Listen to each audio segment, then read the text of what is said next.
today with Jamie Null, and she is the Executive Director for Mercer County's Convention Visitors Bureau. And she's going to tell us a little bit today about her job and what she does and just some things about her line of work. So thank you, Jamie, for joining us today. We really appreciate you. You're welcome. I'm really happy to be here and to answer these questions.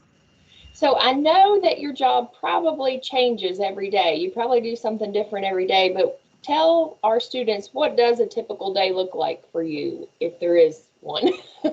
Well, some of the best days are when I get to promote the county outdoors. So because we're a marketing organization, a lot of times we get to be out and about, and we actually get to do some of the things that tourists would do. So we have our own side-by-side that we use for marketing. So a lot of times I get to go out and actually ride on the ATV trails with camera crews, and we'll do commercials or photo shoots. And we actually get to set up photo shoots. And so we'll actually bring in models or folks that want to volunteer. And we'll actually set up scenes. We'll set up camping scenes. It's almost like TV production sometimes. The call times could be, if we're trying to catch the sunrise, we got to get moving 4 a.m. And able to get those. So those are some of the more exciting days, is when we bring in TV crews or photographers from all over the country to come and help us promote the area to people out who live in other states. But a lot of times too, it's going to Charleston and advocating for the tourism industry about why tourism is so important to our community. So a lot of times it's working with legislators and working with business owners as well to make sure that we present our tourism industry to others. That's great. So you do a little bit of everything, advertising, production, and all kinds of different hats that you wear with your job, I'm sure. Right, yes. Every day can be different. So what led you to this career path? What that's a good question. Got you interested in this? Well, actually, and a lot of people remember this, but I was actually a journalist for about 7 years. I went to school for journalism and print communications because I have always been more of the creative writer type. And side note, I was cleaning something out and I found my ACT scores, and I had to laugh because I was really bad at math.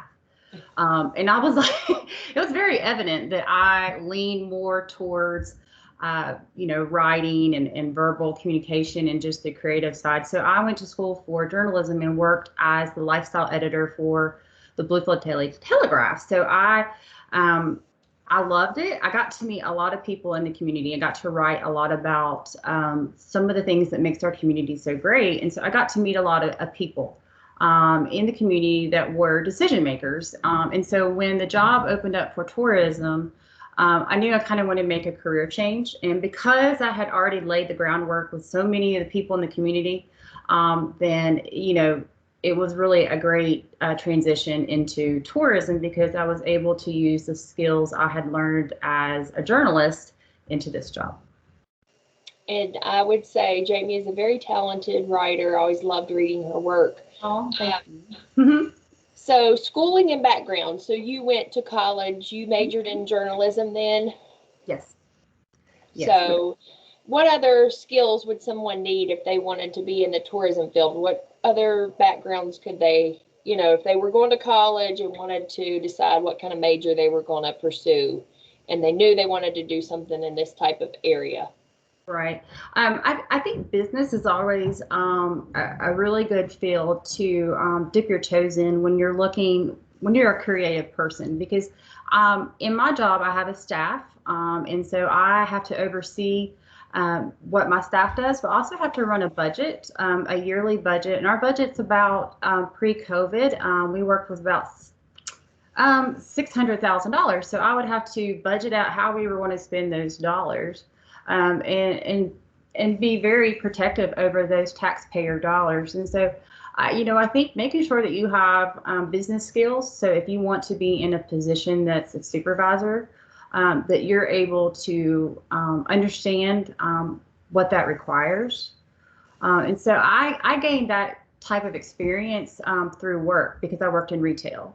So I worked as a manager at CVS for a couple of years, just in between career jobs. But it taught, even though it wasn't what I wanted to do, it taught me a lot about business and about being a boss and what it took to do that type of job. So without that experience, I don't think I would be able to do what I do today.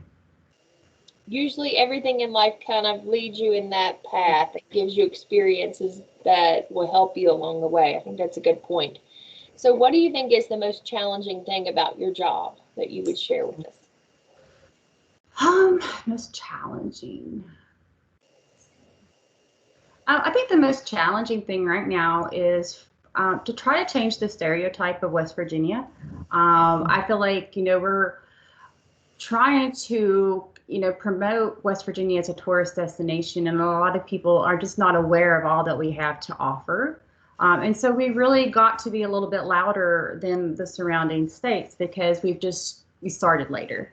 And so we really have to change the perception about our state and what we have to offer, that we have all this outdoor adventure that is really, you can't find in other states, and the beauty of West Virginia. We don't sing that song enough about just the scenic beauty, and it's truly a place that you can come and get away from it all. And and because of COVID, we've seen a lot of people from the cities, they're leaving. They are craving what we have, and I think sometimes we forget how well we have it. And so I always like to encourage young people that if you want to make a difference, West Virginia is a great place to start because it's a less population and you can make a difference. You can be louder. You can find ways to help our state in the long run.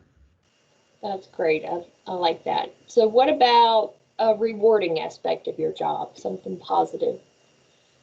Something positive.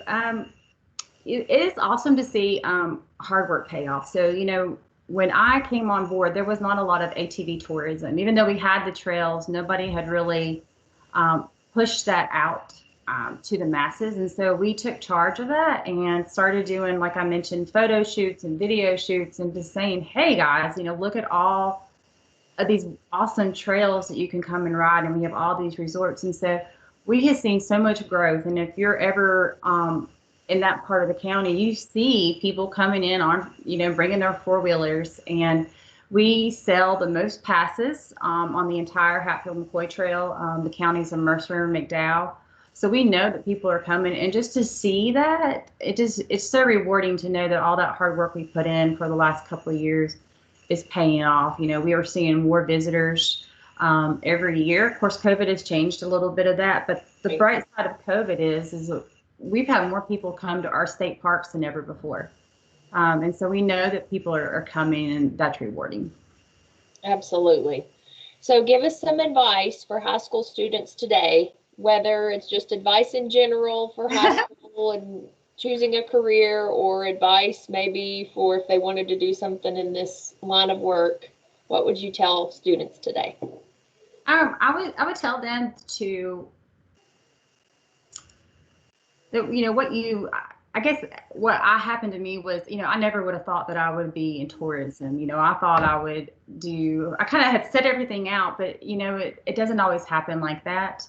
And, sometimes the jobs that I had were just stepping stones to this. And so a lot of your experience comes from real world life.